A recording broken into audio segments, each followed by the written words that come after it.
The courtroom was dead silent. You could hear a pin drop, or, in this case, the sound of Corinne Wellington's perfectly manicured world crashing down around her like a house of cards in a hurricane.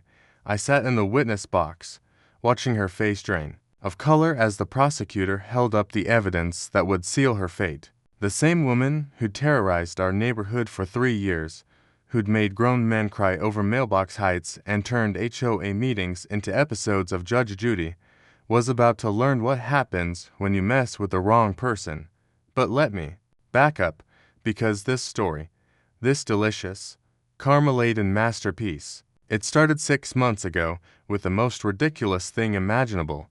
A parking violation. My name is Marcus Thompson, and I'm a 72-year-old Navy veteran living in Sunset Meadows, a cookie-cutter suburban development where the grass is always greener, because it's literally required by HOA statute for .7-B. Corinne Wellington was our HOA president, a title she wore like a crown and wielded like a weapon. Picture a woman who peaked in high school as head cheerleader and spent the next 30 years desperately trying to recapture that power. Now imagine giving that woman legal authority over 200 households. Yeah, nightmare fuel. The woman had eyes like a hawk and the temperament of a caffeinated chihuahua. She'd patrol our streets in her white BMW like she was cruising for drug dealers, except instead of crack, she was hunting for violations of the sacred HOA covenant. Trash cans visible after 7 p.m. Citation. Christmas lights up past January 2nd. Citation. Dandelion in your yard.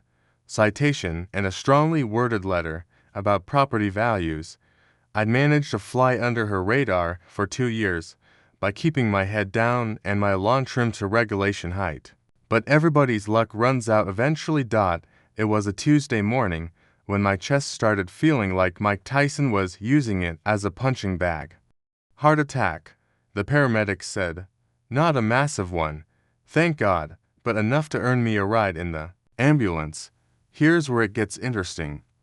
The ambulance had to park partially in the street because Mrs. Chen's car was in the visitor spot. No big deal, right? Emergency vehicles have priority.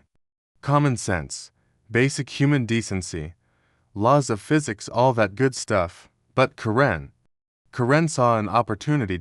As the paramedics were loading me onto the stretcher, this woman, this absolute specimen of entitlement, came marching out of her house like she was leading a charge at Gettysburg. Excuse me, she shrieked, pointing at the ambulance.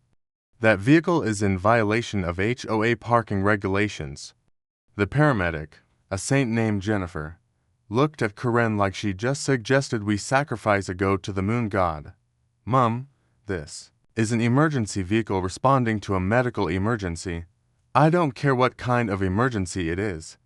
Corinne's voice could have shattered champagne glasses. Rules are rules. And then this woman, this absolute pinnacle of human garbage, grabbed my arm as they were wheeling me toward the ambulance. Mr. Thompson, I'm issuing you a citation for unauthorized parking. You'll need to move your vehicle immediately. The fact that I was having a heart attack and wasn't even driving. Irrelevant, apparently. Mum, please step away from the patient, Jennifer said, her voice carrying the kind of authority that should have made Corinne back down. Should have. Instead, Corinne doubled down. She physically grabbed the stretcher and tried to stop them from loading me into the ambulance. This is a clear violation of community standards. I won't have this neighborhood descending into chaos. What happened next was like watching a nature documentary about apex predators. Jennifer, all 5'3" of her, stepped between Corinne and the stretcher. Ma'am, you're interfering with emergency medical services. Step back now, or I will have you arrested. Corinne's response. She shoved Jennifer. Shoved. A paramedic. During a medical emergency, the sound of Jennifer hitting the ground was like a starting gun. The other paramedic immediately called for police backup while continuing to work on me. Corinne, meanwhile, was screaming about her rights as HOA president and how she was protecting property values. I watched this unfold from my stretcher, oxygen mask over my face, thinking, lady, You just made the biggest mistake of your life. My daughter Sarah, bless her, had been recording everything on her phone from her car. She'd been coming to check on me when she saw the ambulance and decided to document Dad's big adventure for the grandkids. She got everything. Karen screaming at the paramedics, Karen grabbing the stretcher, Karen shoving Jennifer to the ground. All inglorious for K resolution. But here's the beautiful part, the cherry on top of this revenge Sunday. While I was in the hospital, Karen went on a victory tour. She sent an email to the entire HOA mailing list, describing how she'd maintained order during a disruptive incident and upheld community standards in the face of emergency services overreach. Double quotes, yes. She actually wrote that. She also filed a formal complaint against me for creating a public disturbance and failing to maintain control of emergency vehicles on my property. The woman had basically written her own confession. The trial was everything I'd hoped for and more. Karen showed up in her finest Karen uniform, bob haircut, freshly trimmed, pearls clutched, ready to speak to the manager of the entire judicial system. She'd clearly prepared for this moment. She brought charts about ambulance parking regulations that she'd apparently researched for weeks. The prosecutor, a sharp young woman named Amanda Torres, let Karen dig her own grave. Double quotes, Mrs. Wellington, you stated in your email that you maintained order during this incident. Can you describe what you mean by that? Karen practically preened. I enforced our community standards. As HOA president, it's my duty to ensure that all residents, regardless of circumstances, follow the rules, including during medical emergencies. Especially during medical emergencies. That's when people think they can just abandon all standards of civilized behavior. The prosecutor nodded thoughtfully.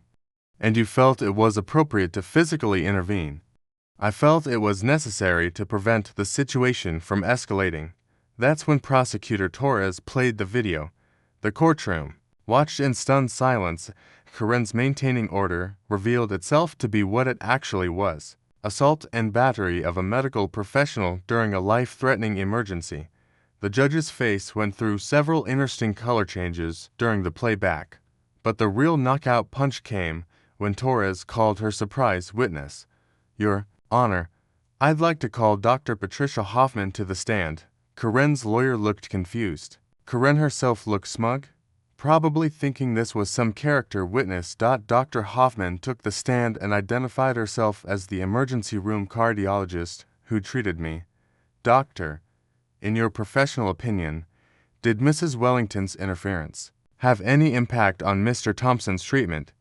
Yes, the 5-minute delay caused by her actions could have been fatal. Mr. Thompson was in the early stages of a major cardiac event. Every second counts in these situations. The color drained from Karen's face like someone had pulled a plug. Doctor, are you saying that Mrs. Wellington's actions could have killed Mr. Thompson? That's exactly what I'm saying. The jury deliberated for exactly 47 minutes. Guilty on all counts: assault, battery, interference with emergency services, and reckless endangerment. But the judge had some thoughts. Mrs. Wellington, in 30 years on this bench, I have never seen such a breathtaking display of callous disregard for human life. You endangered a man's life over a parking violation. You assaulted a paramedic. And then you had the audacity to brag about it in writing. Karen's sentencing was poetry in motion.